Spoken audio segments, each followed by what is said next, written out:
वर्तमान भारतीय समाज एवं प्रारंभिक शिक्षा में हमारा आज का टॉपिक है वैदिक शिक्षा प्रणाली। वैदिक शिक्षा प्रणाली जो सबसे प्राचीन शिक्षा प्रणाली है हमारे भारत की। तो जो 2500 ईसा पूर्व से लेके 500 ईसा पूर्व वर्ष तक का जो भी समय था उसे वैदिक काल कहा जाता है। वैदिक काल इसलिए कहते हैं क्योंकि इस समय हमारे वेदों की रचना हुई थी। आपको 4 वेदों के नाम पता है, कौन कौन से? ऋग्वेद, यजुर्वेद, सामवेद और अथर्ववेद। और अपना सबसे पुराना जो वेद है वो ऋग्वेद है। ठीक है, तो वैदिक कालीन शिक्षा जो भी थी वो इन्हीं वेदों पर आधारित होती थी और वेद का अर्थ ज्ञान होता है। और इस शिक्षा की एक बहुत ही महत्वपूर्ण विशेषता थी कि ये गुरुकुलों में दी जाती थी। मतलब बच्चे अपने गुरुकुल में जाते थे, जो गुरुओं का आश्रम होता था, वहां जाकर शिक्षा ग्रहण करते थे। फिर वैदिक कालीन शिक्षा को बहुत सारे टुकड़ों में बांटा गया है, जैसे कि वैदिक काल, उत्तर वैदिक काल, ब्राह्मण काल, उपनिषद काल, सूत्र काल और स्मृति काल। इसमें एक जो बहुत इम्पोर्टेंट क्वेश्चन आप लोगों का हर एग्ज़ाम में आता है और जो भी आपके ऑब्जेक्टिव के लिए बड़ा मेन है कि शूद्र और स्त्री शिक्षा की स्थिति किस काल में खराब हुई। तो आपको इसमें ध्यान देना होगा कि वैदिक काल में इन दोनों की शिक्षा की व्यवस्था थी, परंतु ये जो स्थिति खराब होने वाली बात है तो वो उत्तर वैदिक काल में शूद्र और स्त्री शिक्षा की स्थिति खराब हुई। फिर वैदिक शिक्षा के 2 रूप थे, प्रारंभिक शिक्षा और उच्च शिक्षा। जो भी प्रारंभिक शिक्षा होती थी वह घर पर, बच्चे के घर पर होती थी। जब बच्चा 5 वर्ष का हो जाता था तो उसका विद्यारंभ संस्कार उनके कुल गुरुओं के द्वारा किया जाता था और घर पर ही बच्चे की शिक्षा प्रारंभ होती थी। उसके बाद उच्च शिक्षा के लिए बच्चे गुरुकुलों में जाते थे, जहाँ बच्चे का उपनयन संस्कार होता था।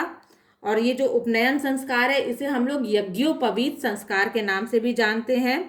और ये अपने 16 संस्कारों में 10वां संस्कार होता है, जिसमें बालक को त्रिसूत्रीय जनेऊ पहनाया जाता था, जो कि ब्रह्मा, विष्णु व महेश का प्रतीक होता था। और इसमें एक और इम्पॉर्टेंट क्वेश्चन जो आता है वो है कि उपनयन संस्कार के बाद बालक क्या कहलाता है। तो वो उपनयन संस्कार के बाद बालक को द्विज कहलाते हैं, जिसका अर्थ होता है दूसरा जन्म। ठीक है, फिर जब शिक्षा का जो आरंभ था वो उपनयन संस्कार से हुआ और जब बच्चे की शिक्षा का समापन होता था तो वो समावर्तन संस्कार कहलाता था, जिसके बाद बच्चा गृहस्थ जीवन में प्रवेश करता था या कर सकता था। फिर उपनयन संस्कार की आयु प्रत्येक वर्ण में अलग अलग थी, जैसे कि ब्राह्मणों में 8 वर्ष में उपनयन संस्कार होता था और बसंत ऋतु में मुख्यतः ये किया जाता था। क्षत्रियों में 11 वर्ष में और ग्रीष्म ऋतु में किया जाता था। वैश्यों में 12 वर्ष में और लगभग पतझड़ का जो समय होता है उसी समय वैश्यों में उपनयन संस्कार होता था। शूद्रों के लिए उपनयन संस्कार की कोई व्यवस्था नहीं थी। इसमें एक और बड़ी ध्यान देने वाली बात है कि जो भी गुरुकुलों में जो भी शिक्षा होती थी वो निःशुल्क होती थी, परंतु जब शिक्षा का समापन होता था, बच्चा शिक्षा ग्रहण करके वापस अपने घर जाने लगता था, तो वो अपने सामर्थ्य के अनुसार गुरु दक्षिणा देता था।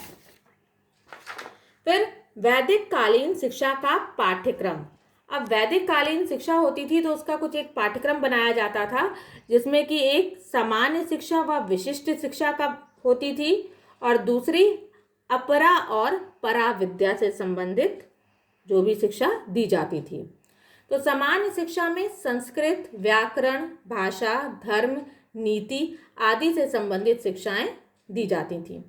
फिर विशिष्ट शिक्षा में कर्मकांड, ज्योतिष, आयुर्विज्ञान, सैन्य शास्त्र, इन सब से संबंधित शिक्षा दी जाती थी।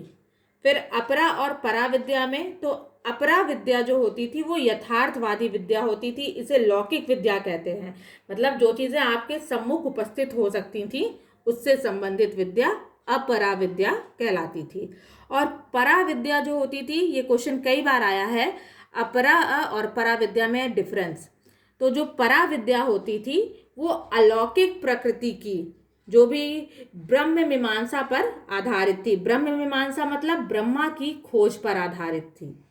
तो ये अलौकिक प्रकृति की होती थी। फिर वैदिक काल में बहुत सारी शिक्षण संस्थाएं भी थीं, जिनके बारे में थोड़ा सा आप जानिए। सबसे पहली संस्था थी वो टोल, जहाँ पर संस्कृत की शिक्षा दी जाती थी। फिर दूसरा जो संस्थान था वो चरण, जहाँ वेदों की शिक्षा होती थी। तीसरा संस्थान घटिका, जहाँ धर्म व दर्शन की शिक्षा होती थी।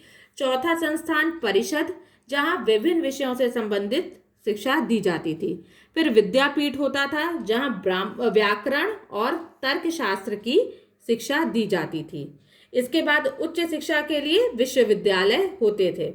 तो उस समय जो मुख्य विश्वविद्यालय थे वो तक्षशिला, मिथिला, प्रयाग, काशी और कांची में थे। तक्षशिला इस समय पाकिस्तान में है, मिथिला आपके बिहार में है, प्रयाग प्रयागराज में, काशी वाराणसी और कांची जिसे अब कांचीपुरम कहा जाता है।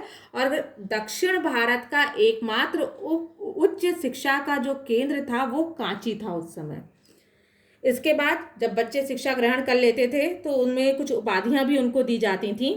तो जो एक वेद का ज्ञाता होता था उसे स्नातक कहते थे, और इस उपाधि को धारण करने में लगभग 12 वर्ष का समय लग जाता था। फिर 2 वेद का ज्ञाता जिसे वसु कहते थे, और इसे 24 वर्ष में प्राप्त किया जाता था इस उपाधि को।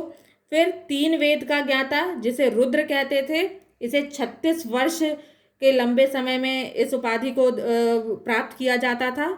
और फिर सबसे अंत में आता था 4 वेदों का ज्ञाता जिसे कि आदित्य कहते थे, और इसे 48 वर्ष की आयु में प्राप्त किया जाता था।